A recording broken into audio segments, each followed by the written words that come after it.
தமிழ் உறவுகளுக்கு வணக்கம். தமிழ்நாட்டில் அண்ணன் திருமா தொடங்கி இப்போது அதனுடைய ஒரு கிளையாக இயக்குனர் ரஞ்சித்தும் இணைந்திருக்கிறார்.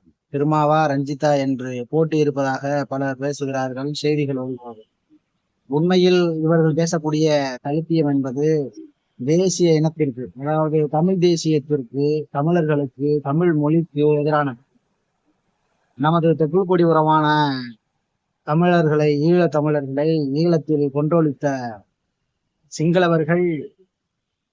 சிங்களவர்களோடு கைகூப்பி ஒன்றாக இருந்துதான் புத்த மதம் அங்கே இன்னும் வரை தமிழர்களை, தமிழீழத்தில் வாழக்கூடிய வீர சைவர்களை தொடர்ச்சியாக கொன்றொழித்துக் கொண்டிருக்கிறது. அதுபோல ஒரு சூழலை தமிழ்நாட்டில் உருவாக்க லலிசியம் என்ற புதிய கிளைப்பரப்பி வருகிறார். சாதியும் மதமும் தமிழர்களுக்கு இல்லவே இல்லை என்ற அடிப்படை புரிதலை புரிந்து கொண்டு தமிழ்நாட்டின் அரசியல் என்பது தமிழ் தேசிய அரசியல்தான் என்பதை தெளிவுபடுத்தி அண்ணன் திருமாவும் இயக்குனர் ப ரஞ்சித் அவர்களும் இன்ன பிற சாதி அமைப்புகளும் ஒன்று திரண்டு நாம் அனைவரும் தமிழர்கள், நம்முடைய தேசம் தமிழ் தேசம், நாம் இந்திய ஆட்சியினுடைய ஒரு குடிமக்களாக இருக்கிறோம், citizenship of India, Tamilians are citizenship of India அப்படிங்கிறத புரிந்து கொண்டு நாம் அனைவரும் இந்தியாவினுடைய குடிமக்கள் தானே தவிர நாம் இந்தியர்கள் அல்ல. இந்தியா என்பது ஒரு நாடு அல்ல, இது ஒரு கூட்டாட்சி அமைப்பு, ஒரு கூட்டமைப்பு. கூட்டாட்சி அமைப்புக்குள்ள வரையறை கூட முழுமையாக ஒருங்கிணைக்கப்படாமல் இருக்கிறது. தேசிய இனங்கள், தேசிய மொழிகள் தொடர்ச்சியாக அழிக்கப்படுகிறது. நிதி, நமக்குரிய நிதி வழங்கப்படுவதே இல்லை. நாம் நம்மிடமிருந்து வாங்குவதில் மிக மிக குறைவாக, ஒரு ரூபாய் வாங்குகிறார்கள் என்றால் 29 பைசா தான் திரும்பி அளிக்கிறார்கள் இதுவரை. இனிமேல் அது 28 பைசாவாக, 20 பைசாவாக, இன்னும் சில 10 ஆண்டுகளில் 5 பைசாவாக கூட இருக்கலாம். அதையும் கூட முழுமையாக ஒன்றிய அரசுகள், பாசகவானாலும் காங்கிரஸ் ஆனாலும் தரப்போவதில்லை. இவ்வாறு இருக்கிறது.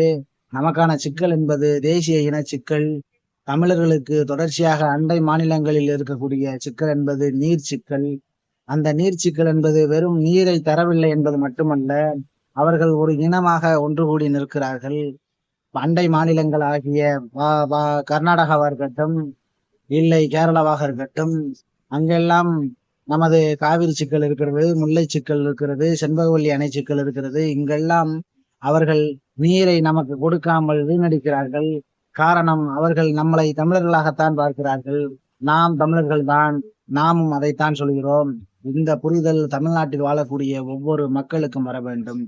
அப்போதுதான் நாம் நமது நிலத்தையும், தமிழ்நாட்டின் வளத்தையும், தமிழ் மக்களையும், தமிழ் மொழியையும் பாதுகாக்க முடியும். இதனை புரிந்து கொண்டு நாம் அனைவரும் தமிழர்கள் என்ற ஓர்மையில் தமிழால் ஒன்றிணைந்து வளர்வதுதான் நம்மை வளர்க்கும், நமது சமுதாயத்தை வளர்க்கும், நமது சந்ததியை வளர்க்கும்.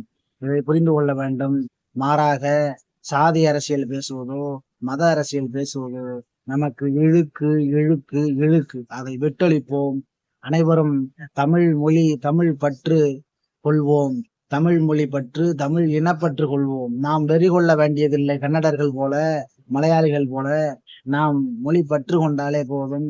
நம்மை நாம் காத்து கொள்ள முடியும், நம்மை நாம் ஆண்டு கொள்ள முடியும். அந்த இடத்திற்கு நாம் நகர்ந்து வர வேண்டும்.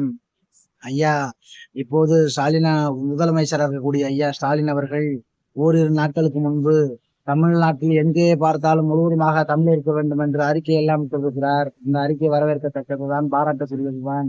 ஆனால் அந்த அறிக்கையில் ஒரு விழுக்காடு கூட தமிழ்நாட்டில் இல்லை. எங்கு பார்த்தாலும் ஆங்கிலம், இப்போது இந்தி, சமற்கிருதமயமாக்கப்பட்ட இந்தி. அதை பிற மாநிலங்களை விட தமிழ்நாட்டில் திராவிடம் பேசுவோர்தான் முழுமையாக எடுத்து செய்கிறார்கள். ஏனெனில் திராவிடம் என்பது ஆரியத்தின் இளைய பங்காளி. அவர்கள் எல்லாம் கூட்டாகத்தான் தமிழினத்தை, தமிழ் மொழியை அழித்துக் கொண்டிருக்கிறார்கள். இதை புரிந்து கொண்டு தமிழர்கள் அனைவரும், தமிழ்நாட்டு மக்கள் அனைவரும் ஓர் அணியில் தமிழால் ஒன்றிணைந்து நாம் வளர வேண்டும். அதுதான் நம்மை வெற்றி பெற செய்யும். அதுதான் நமக்கான அரசியல் களம் என்பதை ஒவ்வொருவரும் புரிந்து கொள்வோம். நன்றி, வணக்கம். வெல்லட்டும் தமிழ் தேசியம்.